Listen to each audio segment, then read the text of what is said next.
Hi, thanks for coming. I want to talk a little bit about the Business and Environment program. What I'd like to do is we have only a half an hour, so I'll give a little bit of an overview of the program. We've got some information sheets that you can look at.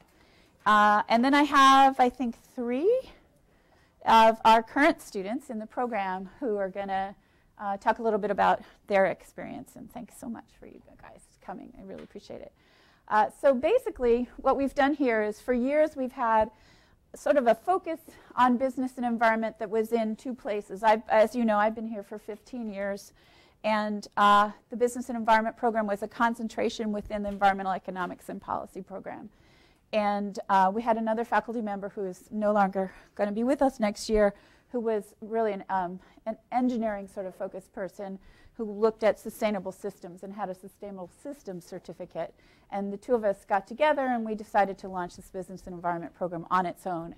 And because we felt that there was a real demand and a real interest in students doing that, and really thinking about how private sector organizations work in this space and how we can make, from the Nicholas School perspective, how we can make a difference in the world, but through working in the private sector. And I think that's what when you'll hear from our current students, you'll see that that's what they're looking to do as well.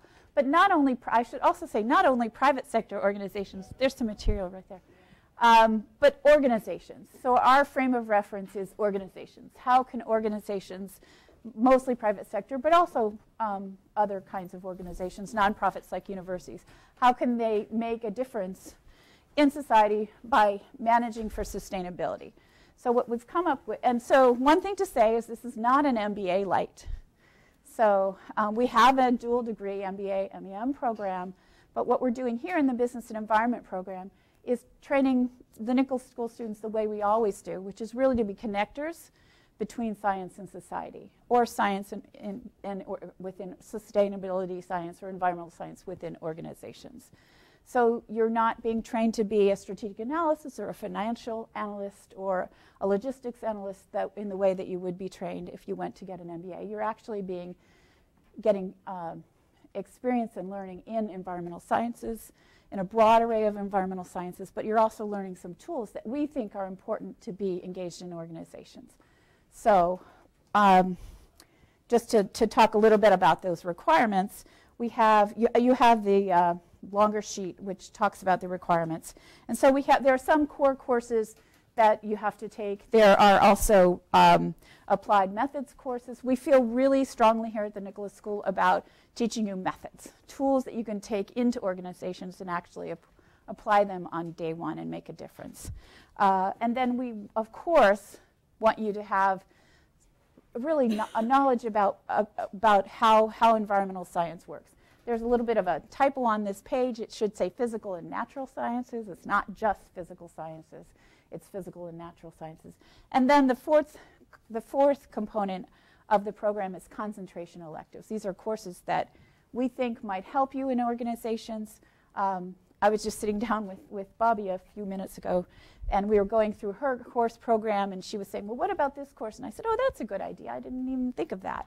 So it's a conversation that we'll have together in terms of the core electives and in terms of, actually even in terms of the physical and natural science electives, to what makes sense for you in terms of what do you want to do. Do you want to be working on fisheries, for example? That would be something that you'd be interested in, or water, or energy. And so we can work with you to set up a program that works for you. And then I guess the other component that's really important, especially important in this concentration, is working with clients. Really understanding how to take a problem in an organizational setting, most likely private sector clients, and solving that problem using the tools that we provide you with. So whether it be financial tools, financial management tools, life cycle analysis tools. I happen to be a strategist, so I teach business strategy. All 3 of the first-year students are in my class. I think it's a really fun class. We try to teach tools of strategic analysis that you can apply within a corporate or a private and sort of an organizational setting. And in that class, we have client projects. And so this year we have 6 alumni who are out there doing this work already. They've been through the Nicholas School program. A lot of them sort of done a business and environment concentration without it being a real concentration, and they've brought problems that they're having in their organization, and they're asking us to help solve them. And each of you can give an example from what your client projects are. We also have master's projects where you can, again, you can apply what you're learning in the business and environment concentration, what you might be learning in your other courses, in life cycle analysis, in strategic analysis, stakeholder relationship management, economic analysis, all of these kinds of tools to solve a strategic sustainability problem. I'm working as an advisor to a group of wonderful students who are working for Orvis. You know, they make fishing poles and other things, but mostly they make fishing poles, fly fishing. I think they're up in Vermont. And Orvis is really just starting their sustainability journey. And so this group of 3 students are trying to help Orvis figure out how to design and how to implement a sustainability strategy throughout their company. They've done a survey of employees. They got an amazing response rate. They have a huge amount of data on employee ideas, employee impressions of sustainability. They're also using this tool called the Higg Index. I don't know if any of you know about that. It's popular in apparel manufacturers to see how well Orvis is doing and benchmarking Orvis against its competitors like L.L. Bean, I think, is a competitor of Orvis. And then they're looking at case studies of other companies to see how they're doing, and they're putting that all together in a recommendation to Orvis about how to begin and how to implement a sustainability strategy.